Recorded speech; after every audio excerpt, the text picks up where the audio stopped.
السلام علیکم ورحمۃ اللہ وبرکاتہ۔ الحمد للہ نحمده ونستعینه ونستغفره ونؤمن به ونتوکل علیہ ونعوذ باللہ من شرور انفسنا ومن سیئات اعمالنا من يهد اللہ فلا مضل له ومن يضلل فلا هادی له ونشهد أن لا إله إلا الله وحده لا شريك له ونشهد أن محمدًا عبده ورسوله أرسل بالحق بشيرا ونذيرا وداعيا إلى الله بإذنه وسراجا منيرا اللهم صل على محمد وعلى آل محمد كما صليت على إبراهيم وعلى آل إبراهيم إنك حميد مجيد اللهم بارك على محمد وعلى آل محمد كما باركت على إبراهيم وعلى آل إبراهيم إنك حميد مجيد اما بعد۔ سامعین محترم، گزشتہ جمعہ سے اس جمعہ تک ہندوستان میں دو ایسے واقعات وقوع پذیر ہوئے جس سے ہر مسلمان کا دل غم سے بھر گیا۔ ایک واقعہ تو حیدرآباد کے قریب ہی میں واقع ہوا، شمشاباد کے علاقے میں ایک مسجد کو شہید کیا گیا۔ دوسرا واقعہ آسام میں ایک مدرسے پر دہشت گردی کا الزام لگاتے ہوئے اس مدرسے کو بھی منہدم کر دیا گیا۔ اسلام دشمنی کے لیے بلڈوزر ایک عبارت، ایک نمونہ بن گیا ہے۔ اچھا ہوا کہ حکومت تلنگانہ نے مسلم جذبات کا خیال کرتے ہوئے وہاں پر پھر سے مسجد تعمیر کرنے کی اجازت دے دی اور جمعہ کی نماز بھی وہاں پہ ہو رہی ہے، اور جمعہ کی نماز کے بعد اس کا سنگ بنیاد رکھا جائے گا۔ یہ اگر کسی اور ریاست میں ہوتی تو اس طرح کا فیصلہ بڑا مشکل تھا جو موجودہ حکومت نے لیا ہے۔ حضرات گرامی، ایسے حالات کیوں پیدا ہوتے ہیں؟ مسلمانوں کے شاعر، مساجد اور مدرسے، یہ مسلمانوں کے شاعر، نشانیاں ہیں۔ ان پہ حملے کیوں ہوتے ہیں؟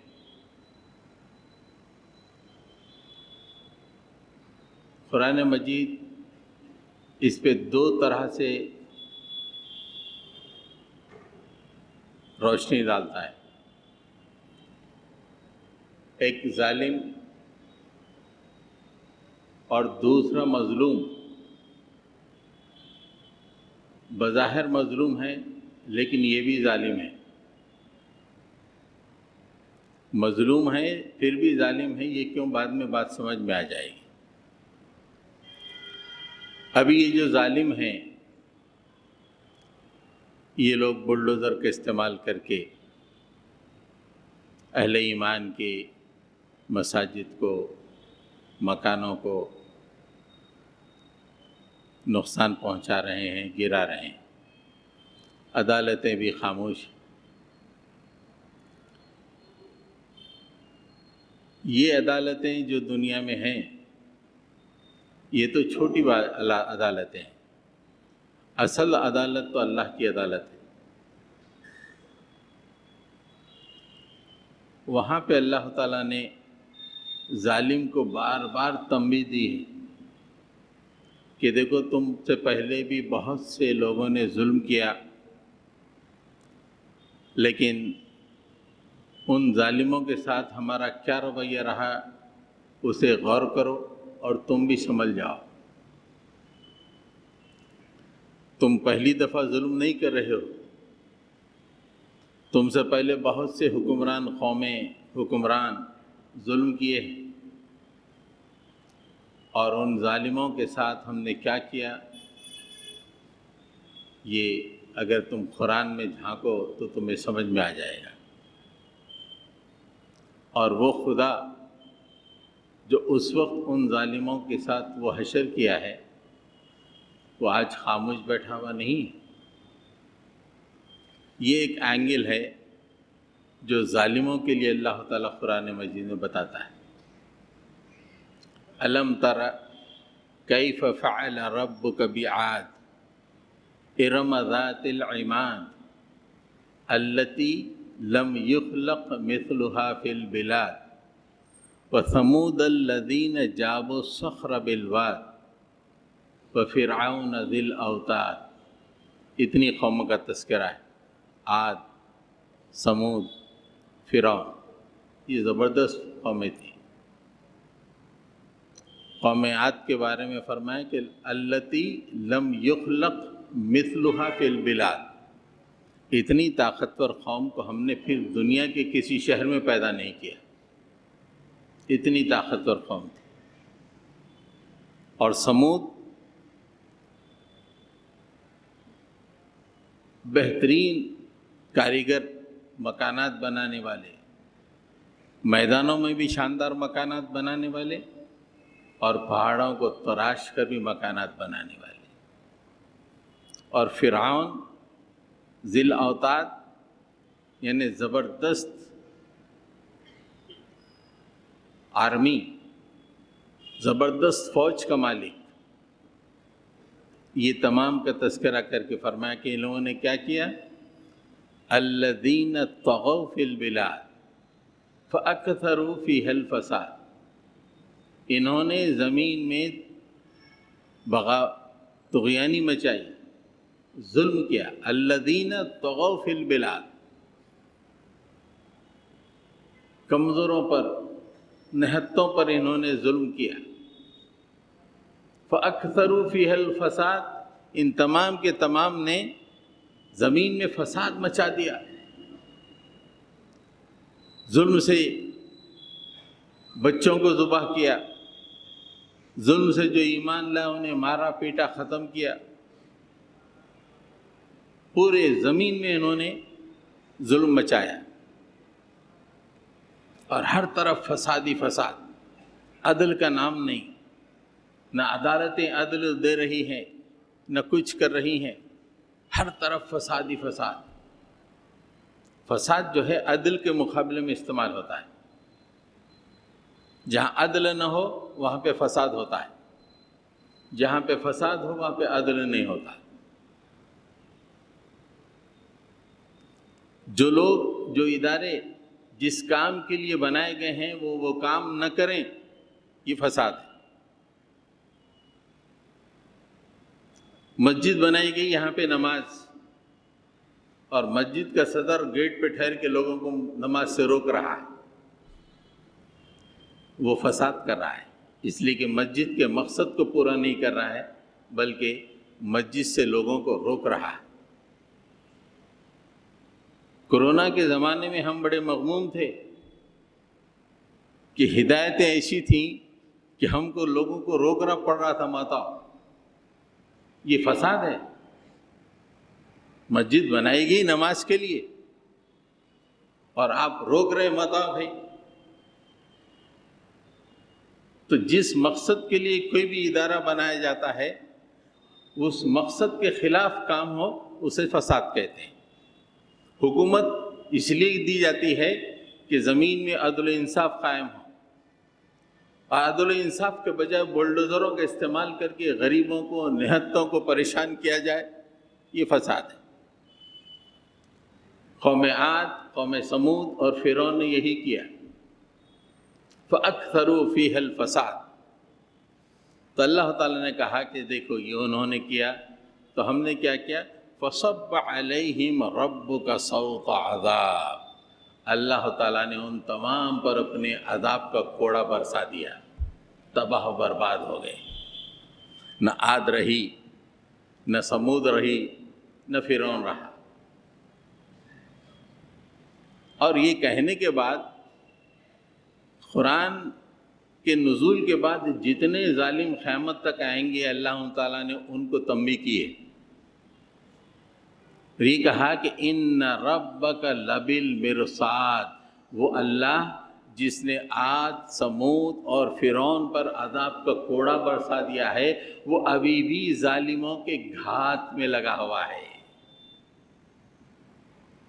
1400 سال پہلے قرآن نازل ہوئی، اور جب سے لے کے قیامت تک جتنے ظالم آئیں گے، جہاں جہاں حکمرانی کریں گے، ان تمام کے لیے اللہ تعالیٰ نے وارننگ دی کہ دیکھو یہ انسانی تاریخ ہے، ان کے ساتھ ہم نے یہ کام کیا ہے، اگر تم اسی طرح کا ظلم کرو گے، زمین میں فساد مچاؤ گے، تو ہم عرش پہ خاموش آنکھ بن کے بیٹھے ہوئے نہیں ہیں، بلکہ ہم ظالموں کے ہاتھ میں لگے ہوئے۔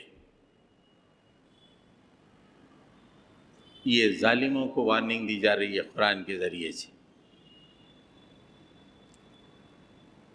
30ویں ہی پارے میں ان آیتوں سے پہلے ایک سورہ ہے، اس میں بھی اللہ تعالیٰ نے ارشاد فرمایا ہے، یہی مفہوم ہے، هل اتاک حدیث الجنود فرعون وثمود بل الذین کفروا فی تکذیب واللہ من ورائہم محیط۔ کیا تم تک جتھوں کی خبر پہنچی ہے، فوجوں کی خبر پہنچی ہے؟ هل اتاک حدیث الجنود، طاقتور جتھوں کی خبر پہنچی ہے؟ وہ طاقتور جتھے کون تھے؟ فرعون و ثمود، فرعون اور ثمود تھے، اور ان کا حشر جو ہوا ہے اس کو مبہم رکھا گیا۔ اس کے بعد فرمایا واللہ من ورائہم محیط، ایسے ظالموں پہ اللہ تعالیٰ احاطہ کیا ہوا ہے، گھیرے میں لیا ہوا ہے۔ جیسے بھی ظالم دنیا میں فرعون اور ثمود جیسی حرکت کریں گے، اللہ تعالیٰ ان تمام کو گھیرے میں لیا ہوا ہے۔ یہ ظالموں کے لیے تنبیہ، حکومت کے نشے میں ہر چیز اپنی صحیح چل رہی ہے، خوشحالی کے نشے میں اگر تم کرتے چلے جاؤ گے تو زیادہ دیر نہیں کر سکتے، اس سے کہ جب ہمارا کوڑا برسے گا تو پھر تم دنیا میں کہیں کے نہ رہو گے۔ یہ وہ اینگل ہے جو اس وقت ظلم کر رہے ہیں، زمین میں فساد مچا رہے ہیں، ان لوگوں کے لیے اللہ تعالیٰ نے تنبیہ کی ہے۔ اب وہ جنہیں ہم مظلوم سمجھتے ہیں، یعنی کہ مسلمان، دراصل یہ ظالم ہیں، انہوں نے اللہ سے ظلم کیا ہے۔ ان کو اللہ تعالیٰ نے زمین میں اس لیے چھوڑا کہ تم دنیا والوں کی امامت کرو، دنیا والوں کو صحیح راستہ پہنچاؤ، صحیح راستے کی طرف لے جاؤ، دنیا والوں کے اندر ایک بہترین نمونہ بن کے زندگی گزارو۔ یہ ان کو حکم تھا۔ تم کھانے پینے موج مستی کرنے کے لیے دنیا میں نہیں آئے ہو، تم میرے نمائندے ہو زمین پر، تم خیر امت ہو، تم امت وسط ہو۔ اب قیامت تک نبی آنے والا نہیں ہے، تم کو انبیاء کا کام آگے بڑھانا ہے، قیامت تک کے لیے تم کو ساری دنیا والوں کے لیے نمونہ بننا ہے، اسلام کا ریپریزنٹیٹو بننا ہے۔ یہ ایسے ظالم ہیں جنہوں نے اللہ پہ ظلم کیا، آج مظلوم بن گئے، آج چیخیں نکل رہی ہیں، آج احتجاج کے لیے سڑکیں ہی دکھ رہی ہیں۔ کیوں؟ ہم نے اپنے اس مقصد کو بھلا دیا۔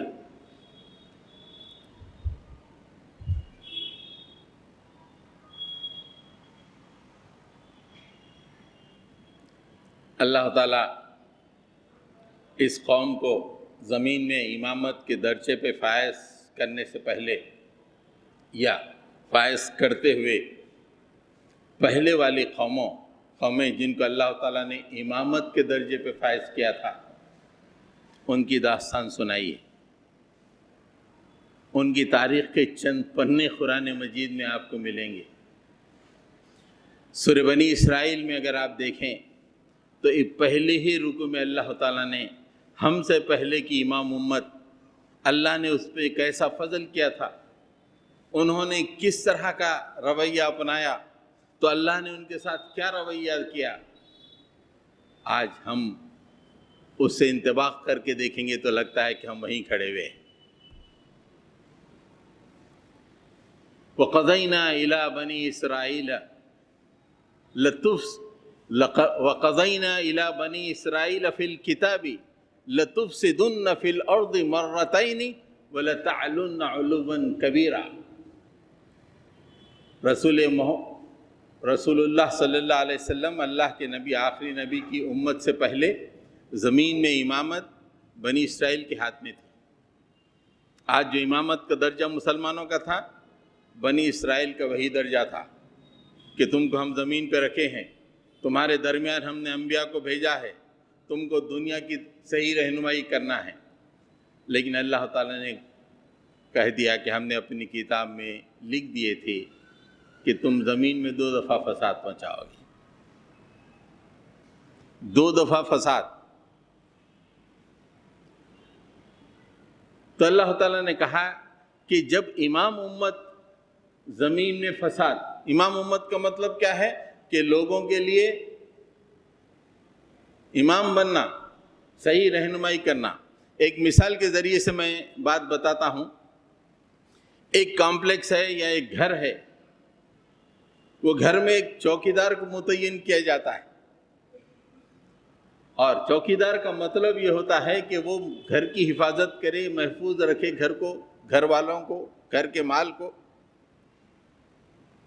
لیکن وہی چوکیدار حفاظت کرنے کے بجائے گھر میں خود چوری کرنے لگے. یہ بہت بڑا فساد ہے. مسلمانوں کو تمام دنیا کے لیے چوکیدار بنایا گیا تھا. تمام دنیا والوں کے لیے مسلمان کو امامت کے منصب پہ فائز کیا تھا کہ لوگوں کی رہنمائی کرو.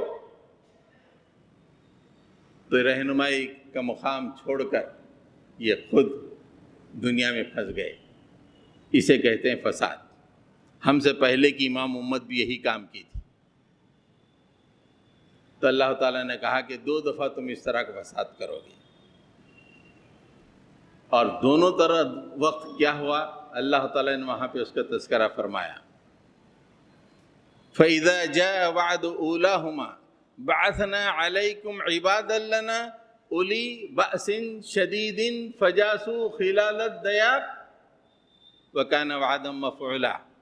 جب پہلی دفعہ تم نے فساد مچایا، پہلی دفعہ اپنے منصب سے منحرف ہوئے، ہم نے ہمارے بندوں میں سے چند ایک مضبوط بندے کو تمہارے اوپر مسلط کر دیا،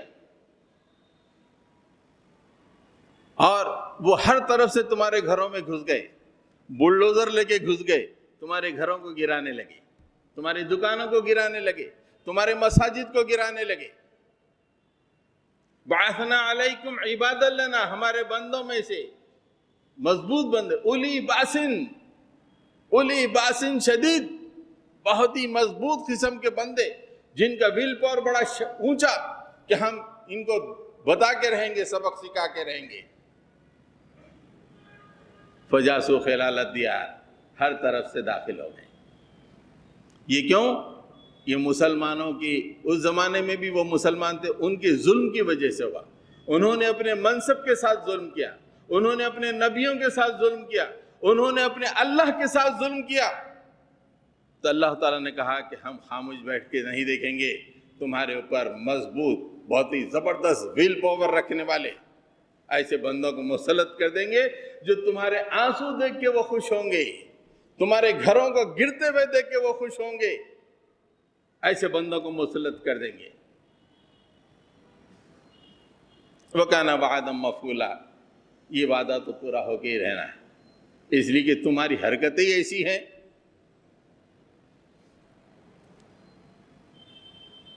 اس کے بعد اگر آپ تفسیر پڑھیں وہاں پر تو ان لوگوں کو، مسلمانوں کو زمانے میں خیال آیا، ارے ہم اللہ سے دور ہو گئے، منصب امامت سے دور ہو گئے، ہم کو کیا کرنا چاہیے تھا، ہم کیا کر رہے ہیں، اللہ نے کتنے عظیم مقام پہ ہم کو رکھا تھا، ہم دنیا کے حوالے کر دیے اپنے آپ کو۔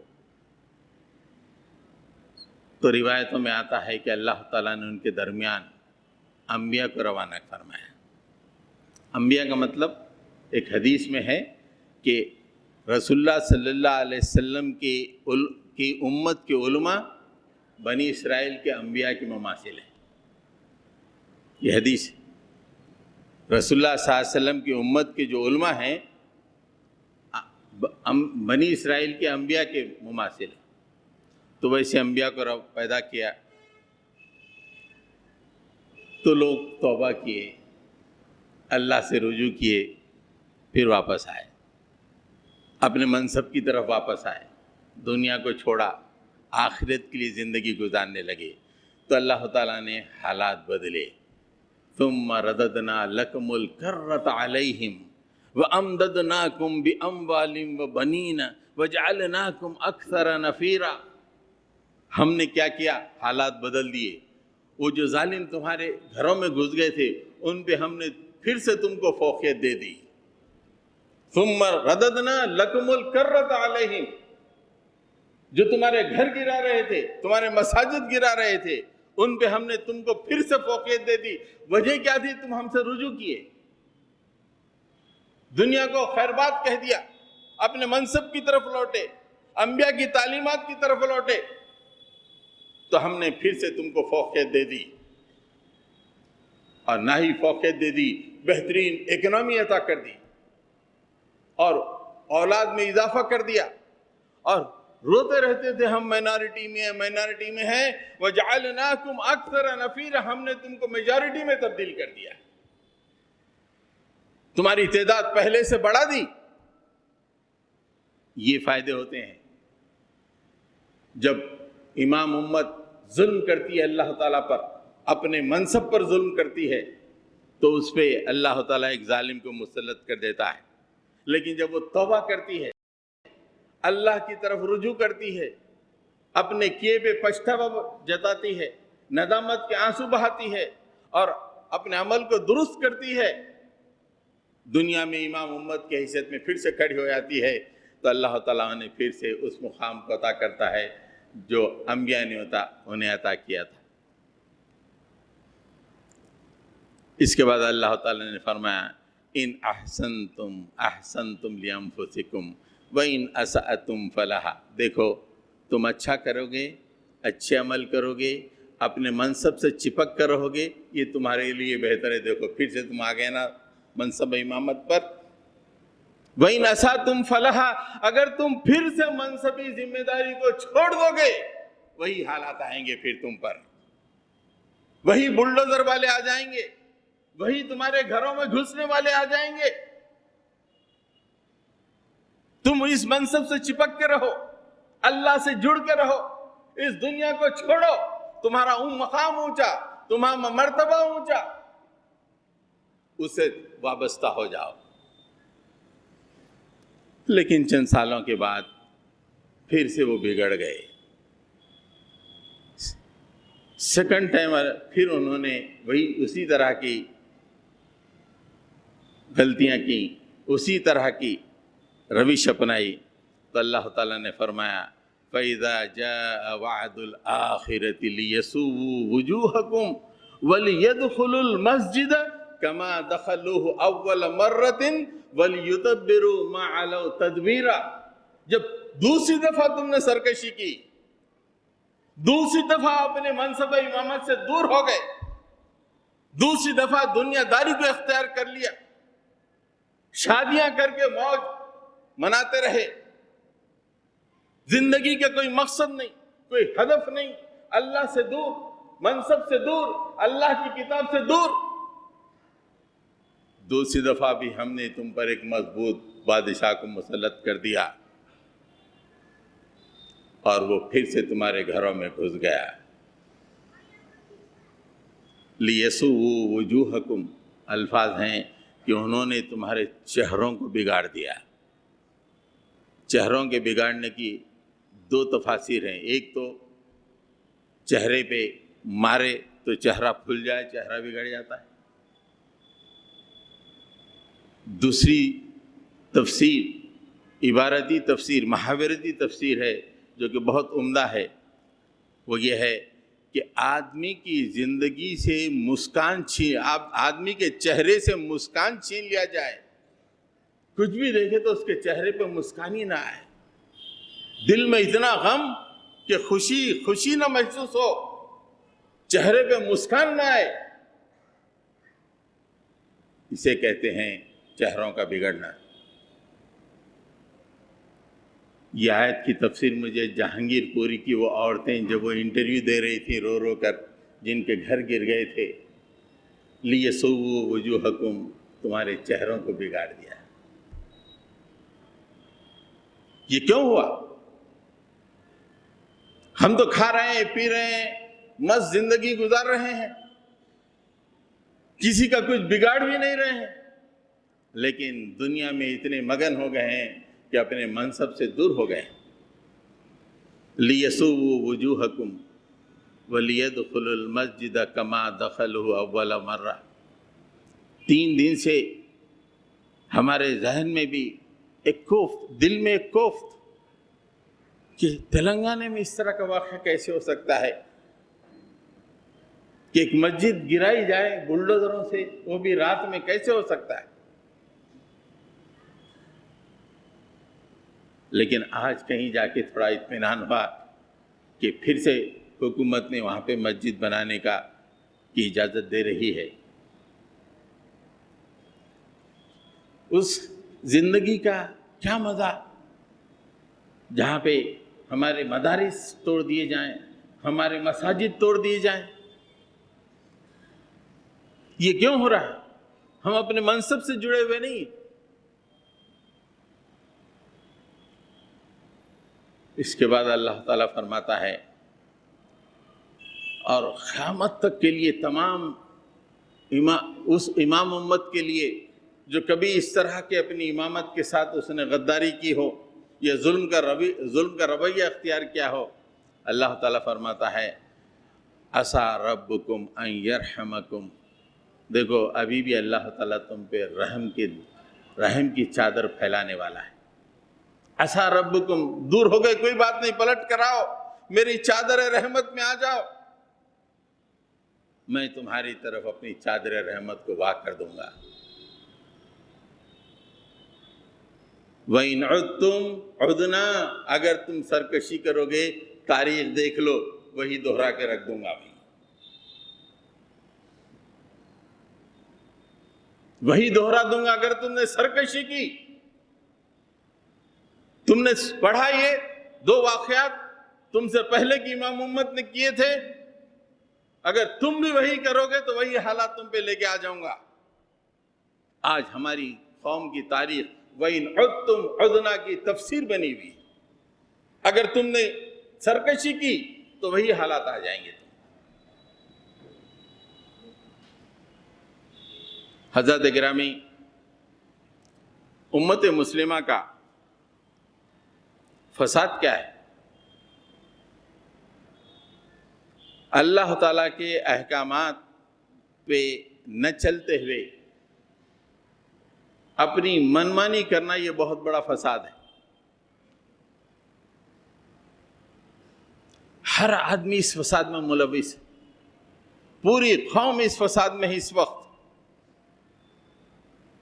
اللہ تعالیٰ نے سورہ انعام میں 3 وصیتیں فرمائی اس قوم کے لیے، آیت نمبر 151 میں، 52 میں، 152 153 میں 3 وصیتیں بیان فرمائی ہیں، اور وہ وصیتوں کو اپنے سامنے رکھیں اور دیکھیں کہ کیا ہم ان وصیتوں پہ پورے اتر رہے ہیں؟ نہیں تو ہم فساد مچا رہے ہیں دنیا میں، ہم اپنے منصب امامت پہ قائم نہیں ہیں۔ پہلی جو وصیت وہاں پر ہے اس میں 5 باتوں کا تذکرہ اللہ تعالیٰ فرماتے ہیں۔ قُلْ تَعَالَوْا أَتْلُ مَا حَرَّمَ رَبُّكُمْ عَلَيْكُمْ أَلَّا تُشْرِكُوا بِهِ شَيْئًا وَبِالْوَالِدَيْنِ إِحْسَانًا وَلَا تَقْتُلُوا أَوْلَادَكُمْ خَشْيَةَ إِمْلَاقٍ وَلَا تَقْرَبُوا الْفَوَاحِشَ نَحْنُ نَرْزُقُهُمْ وَإِيَّاكُمْ نَحْنُ نَرْزُقُكُمْ وَإِيَّاهُمْ وَلَا تَقْرَبُوا الْفَوَاحِشَ مَا ظَهَرَ مِنْهَا وَمَا بَطَنَ وَلَا تَقْتُلُوا النَّفْسَ الَّتِي حَرَّمَ اللَّهُ إِلَّا بِالْحَقِّ۔ اس کے بعد فرمایا ذَلِكُمْ وَصَّاكُمْ بِهِ لَعَلَّكُمْ تَعْقِلُونَ۔ اس کی وصیت تمہیں کی جا رہی ہے تاکہ تم عقل سے کام لو۔ اس سے پہلے 5 باتوں کا تذکرہ اللہ تعالیٰ نے فرمایا، 5 باتوں کی وصیت۔ آؤ قل، اے نبی کہہ دیجئے، تعالو آؤ، میں تمہیں بیان کرتا ہوں اللہ نے کیا پابندیاں تم پہ لگائی ہیں۔ اللہ تشرکو بہ شیئا، اللہ کے معاملے میں شرک مت کرو۔ اللہ شرک کو بالکل پسند نہیں کرتا۔ جیسے ایک شوہر اپنے بیوی کے انفیتھفلنس کو پسند نہیں کرتا ایک لمحے کے لیے بھی، ویسے ہی اللہ تعالیٰ شرک کو پسند نہیں کرتا۔ آج ہر طرف امت مسلمہ میں شرک ہی شرک دکھائی دے رہا ہے۔ حد تو یہ ہو گئی کہ قرآن مجید سے شرک کے لیے دلائل دیے جا رہے ہیں۔ قرآن مجید جو کہ شرک کے اندھیروں کو مٹانے کے لیے آئی، ظالم ایسی ہمت کا مظاہرہ کر رہے ہیں کہ اسی قرآن مجید سے شرک کے جواز پیدا کر رہے ہیں۔ اس امت میں میجارٹی اس وقت اس امت کی شرک میں مبتلا ہے۔ تو بتائیے اس قوم پر اللہ تعالیٰ کس کو مسلط کرے گا؟ پھر اس کے بعد فرمایا وَبِالْوَالِدَيْنِ احسانًا، اپنے والدین کے ساتھ احسان کا معاملہ رکھو۔ والدین کے ساتھ احسان کا معاملہ یہ اللہ تعالیٰ کے اہم ترین پابندیوں میں سے ہے۔ وہ والدین بڑھاپے کی عمر کو پہنچے ہیں، تمہاری توجہ کے محتاج ہیں، تم اس طرف توجہ نہیں کرتے ہو، ان کی طرف دیکھتے نہیں ہو۔ آج پوری قوم کا یہ حال ہو گیا ہے، بوڑھے والدین بوجھ بنے ہوئے ہیں نوجوانوں پر، خاندانوں پر بوڑھے والدین بوجھ بن گئے۔ میں ایک ویڈیو دیکھ رہا تھا ایک موٹیویشنل لیکچرر کا، اس نے اتنی بہترین بات کہی کہ موجودہ نسل اپنے والدین کی سائلنٹ کلر بن گئی، خاموش قتل کر رہی ہے اپنے اعمال کے ذریعے سے، ناگوار چیزوں کے ذریعے سے اپنے والدین کے لیے ناگوار ہوتے ہیں، ان کے ذریعے سے ان کا بی پی بڑھ رہا ہے، ان کا سب کچھ بگڑ رہا ہے، اور یہ کرتے چلے جا رہے ہیں۔ سائلنٹ کلر بنی ہوئی اس وقت جو نسل ہے، جو زمین پہ چل رہی ہے، نوجوان نسل اپنے والدین کی سائلنٹ کلر بنی ہوئی ہے۔ ایسے میں ان پہ وہ ظالم مسلط نہیں تو کون ہوں گے؟ چند احتجاج کر لینے سے نماز نہ پڑھیں، کچھ نہ کریں، لیکن کچھ احتجاج کر لیں، یہ اسلام نہیں ہے۔ اپنے والدین کا کیا مقام ہے تمہارے پاس؟ وَلَا تَقْتُلُوا أَوْلَادَكُمْ خَشْيَةَ إِمْلَاقٍ، اپنی اولاد کو رزق کے ڈر سے قتل مت کرو۔ وہ پرانا زمانہ تھا، لوگ قتل کر دیتے تھے، لیکن اب سائنس اتنی ترقی کر چکی ہے کہ قتل کا الزام سر پہ کیوں لیں، آنے سے ہی روک دو۔ قتل کے مماثل ہیں۔ جس زمانے میں قرآن نازل ہو رہا تھا سائنس اتنی ترقی نہیں کی تھی، نہ گولیاں تھیں، نہ سرجریز تھیں بچوں کو روکنے کی،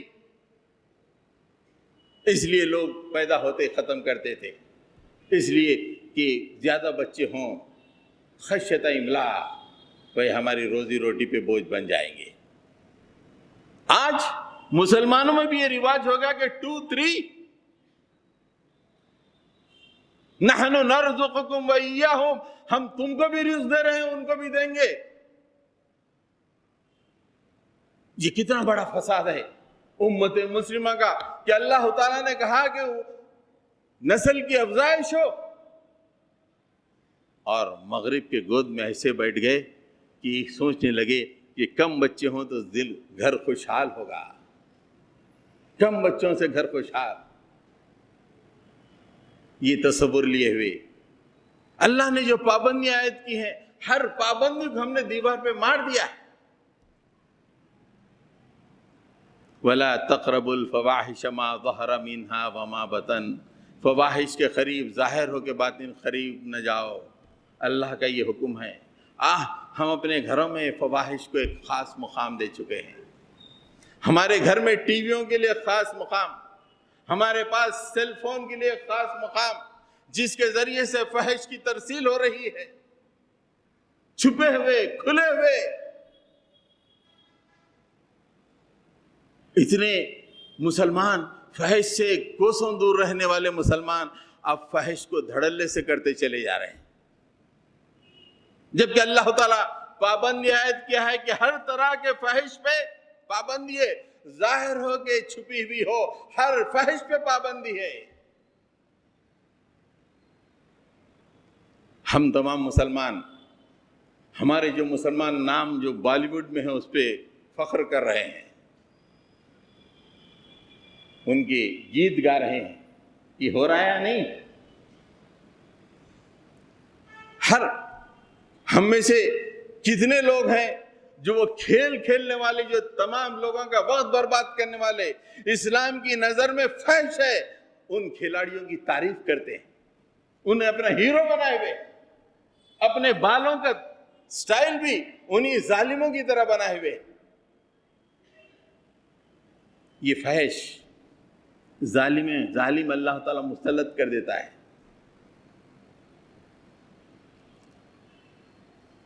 وَلَا تَقْتُلُوا النَّفْسَ الَّتِي حَرَّمَ اللَّهُ إِلَّا بِالْحَقِّ، کسی نفس کو، کسی انسان کو ناحق قتل نہ کرو۔ اخبار اٹھا کے دیکھیے، ایک مسلمان دوسرے مسلمان کا قتل کرتا چلا جا رہا ہے۔ سینکڑوں مسلمان گزشتہ سال میں مسلمانوں کے ہاتھوں قتل ہو گئے۔ کہیں پلاٹ کا مسئلہ ہے، کہیں کوئی دوسری خصومت ہے، ایک مسلمان دوسرے مسلمان کو، اللہ کے رسول نے فرمایا کہ ایک مسلمان کے گرد 3 دائرے ہیں، اس کی زندگی محترم ہے۔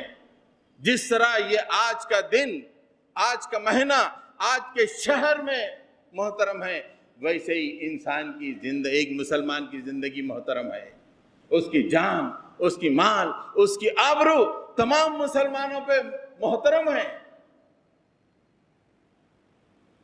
آج جیلوں میں جا کے دیکھیے کتنے وہ مسلمان جو قاتلین ہیں، جو مسلمانوں کو قتل کر کے جیلوں میں گئے ہوئے، جبکہ اللہ تعالیٰ کہتا ہے کہ یہ پابندیاں ہیں تم پر، جمعہ کی نماز بھی ہو رہی ہے، عید کی نماز بھی ہو رہی ہے، اور ذہن میں یہ ہے کہ یہ پلاٹ پہ اس نے قبضہ کر لیا، اس کو ختم کر دینا ہے۔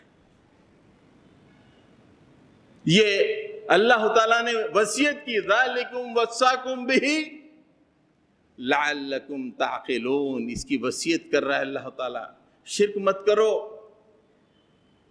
یہ آیتوں کی تفسیر جو بنی اسرائیل کی میں نے بتایا، اس میں ایک نبی نے بنی اسرائیل سے کہا تھا تم یہ کیا کر رہے ہو، اپنے ہر شہر کا ایک خدا بنائے ہوئے ہے تم۔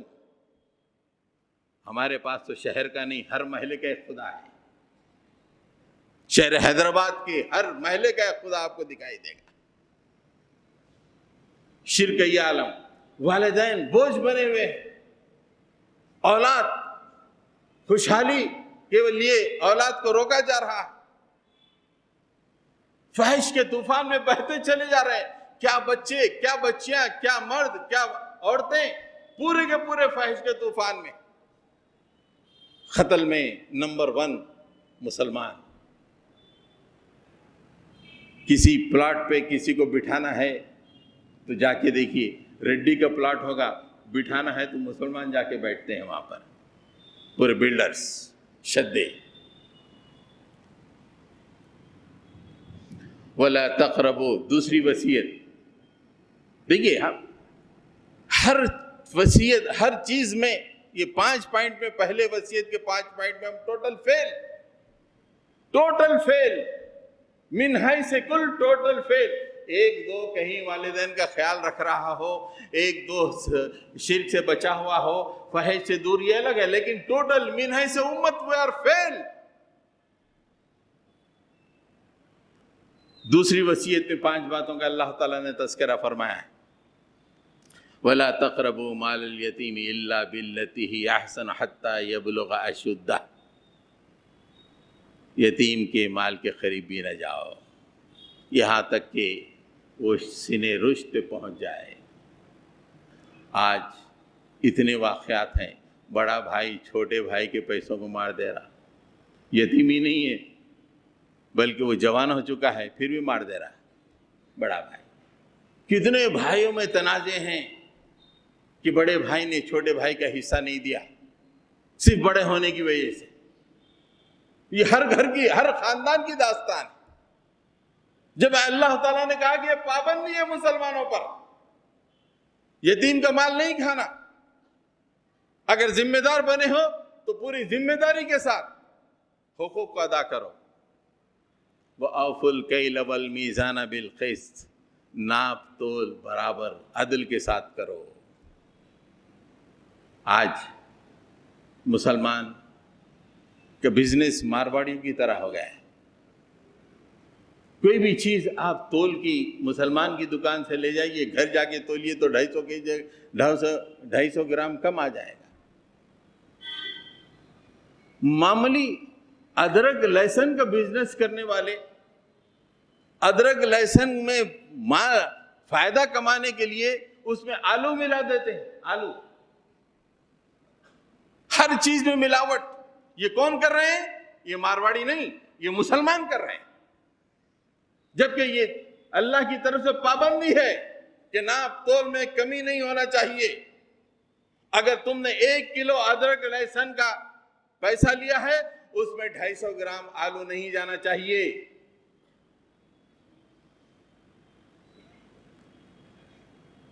ایک تاجر سے اس کی ترازو دیکھ کر میں بولا، رہے یار تو مسلمان ہیں، اللہ تعالیٰ منع کیا نا ایسا نہیں کرنا. یہ باتیں یہاں نہیں چلتی مول صاحب، تجارت میں مسجد میں چلتی والا. پھر تو یوگی مبارک ہم مسجد میں بولتے رہ جائیں گے، تمہارے لیے یوگی مبارک. اس لیے کہ اللہ نے یہ حکم صرف مسجد والوں کے لیے نہیں دیا ہے. قل، اے نبی آپ کہہ دیجئے، تعالو مسلمانوں، آؤ مسلمانوں، یہ تمام مسلمانوں کے لیے ہے. وَلَا نُكَلِّفُ نَفْسًا إِلَّا وُسْعَهَا، ہم نے کسی کی مقدرت یا قدرت یا وسعت سے زیادہ بوجھ نہیں ڈالا ہے. آج ہمارے جتنے ذمہ دار ہیں ذمہ داری کا حق ادا نہیں کریں، دوسری ذمہ داری لے رہے ہیں. ایک ذمہ داری کا حق ادا نہیں ہو رہا، دوسری ذمہ داری لے رہے ہیں. جبکہ اللہ تعالیٰ کہہ رہا ہے کہ تمہاری قدرت سے زیادہ ہم تم سے پوچھیں گے نہیں، تم ذمہ داری مت لو. اتنا شوق عہدوں کا، 1 2 3 عہدے سنبھالا ہوا ہے. وَإِذَا قُلْتُمْ فَعْدِلُوا وَلَوْ كَانَ ذَا قُرْبَى، جب کبھی بھی تم بولو عدل کی بات کرو، کھری بات کرو، اگر تمہارے رشتہ داروں کے خلاف ہی کیوں نہ ہو. We are all failed in this. ہم پہلے دیکھتے ہیں کہ رشتہ داری بگڑ نہ جائے. ارے ان سے کیوں ریلیشن بگاڑ لینا، ارے خاندان میں بدنام ہو جائیں گے. چہروں کو دیکھ کے، رشتوں کو دیکھ کے ہم سائڈ لیتے ہیں. یہ ہم میں کا ہر آدمی اس میں مجرم ہے. یہ اللہ تعالیٰ کی پابندی ہے کہ اگر تم کہنا ہو تو حق کہو، رشتہ داروں کے خلاف ہی کیوں نہ ہو. وَلَوْ كَانَ ذَا قُرْبَى، باپ کے خلاف ہو، ماں کے خلاف ہو، بھائیوں کے خلاف ہو، اور رشتہ داروں کے خلاف ہو تم کو حق کہنا پڑے گا۔ وَبِعَهْدِ اللَّهِ أَوْفُوا، اللہ کے عہد کی پابندی کرو، اللہ کے عہد کی پابندی۔ اللہ کا ساتھ ہم نے عہد کیا ہے، مالک زمین میں ہم تیری نیابت کریں گے، زمین میں پہنچ کے ہم منمانی نہیں کریں گے، مالک تیرے احکام کی پابندی کریں گے، یہ ہمارا عہد ہے۔ اللہ تعالیٰ کے ساتھ کہہ رہا ہے کہ وَبِعَهْدِ اللَّهِ أَوْفُوا، اس کی پابندی کرو۔ اس کی پہلی شق ہے 5 وقت کی نماز۔ وَبِعَهْدِ اللَّهِ أَوْفُوا کی پہلی شق 5 وقت کی نماز۔ کرو انسان مسجدوں سے دور، اور مسجدوں کی کیا ضرورت ہے؟ اگر کوئی ظالم مسجد گرا دے تو کیوں ہمارا دل مغموم ہو رہا ہے؟ ہمارا دل ان نوجوانوں کو دیکھ کے جو مسجدوں سے ناتا توڑ چکے ہیں مغموم نہیں ہو رہا ہے۔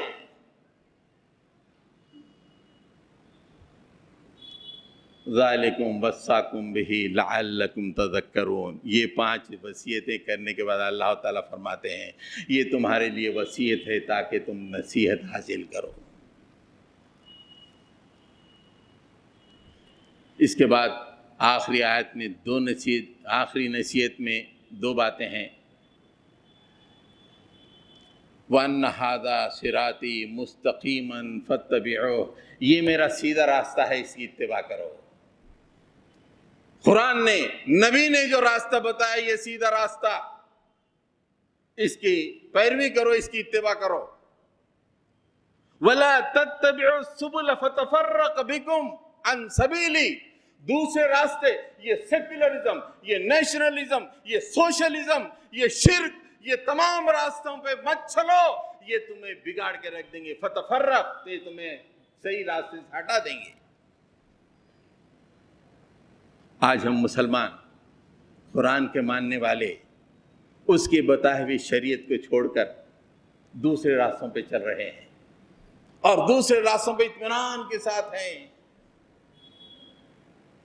ذالکم وصاکم بہ لعلکم تعقلون، اللہ تعالیٰ اس کی تمہیں وصیت کرتا ہے تاکہ تم تقوی کی زندگی، لعلکم تتقون، تاکہ تم تقوی کی زندگی گزارو۔ حضرات گرامی، یہ 12 نصیحتوں پہ ہم فیل ہیں یا پاس ہیں؟ دل پہ ہاتھ رکھ کے کہہ لو آپ، یہ 12 وصیتیں اللہ نے جو کی ہے، من حیث قوم، 1-2 کو چھوڑ دیجئے، ایکسیپشنل کیسز نہیں، من حیث قوم، اس کا مطلب ہمارے زمین میں مسلمان فساد مچا رہے ہیں۔ یہ 12 پوائنٹ پہ پورے مسلمان من حیث قوم فیل، زمین پہ فساد۔ جب فساد ہوگا تو اللہ کی سنت یہ ہے کہ اولی بأس شدید فجاسوا خلال الدیار، مضبوط بندے کو مسلط کر دے گا جو لوگوں کی مسکان کو ختم کر دے گا، دل زندگی کی خوشحالی ختم کر دے گا۔ آئیے، یہ وقت ہے ان حالات میں اللہ سے رجوع کرنے کا، اللہ کے راستے کی طرف آنے کا، اللہ سے جو وَبِعَهْدِ اللَّهِ أَوْفُوا، اللہ سے جو ہم نے عہد کیا تھا، مالک تیرے سچے بن کے زندگی گزاریں گے، قرآن کے سائے میں زندگی گزاریں گے، تیرے نبی کی امتی کی حیثیت میں زندگی گزاریں گے۔ یہ دنیا، یہ پلاٹ، یہ تجارت، یہ سب کچھ چھوڑ کے صرف اللہ کے لیے دنیا میں زندگی گزاریں۔ اگر یہ کام کریں گے تو اللہ تعالیٰ پھر وہ آیتیں ہمارے لیے ثابت کر دے گا، ثم رددنا لکم الکرۃ علیہم، اللہ تعالیٰ تم کو پھر ان پر فوقیت عطا کر دے گا۔ وآخر دعوانا ان الحمدللہ رب العالمین، صلی اللہ تعالیٰ علی محمد وعلی آلہ واصحابہ اجمعین برحمتک یا ارحم الراحمین، والحمدللہ رب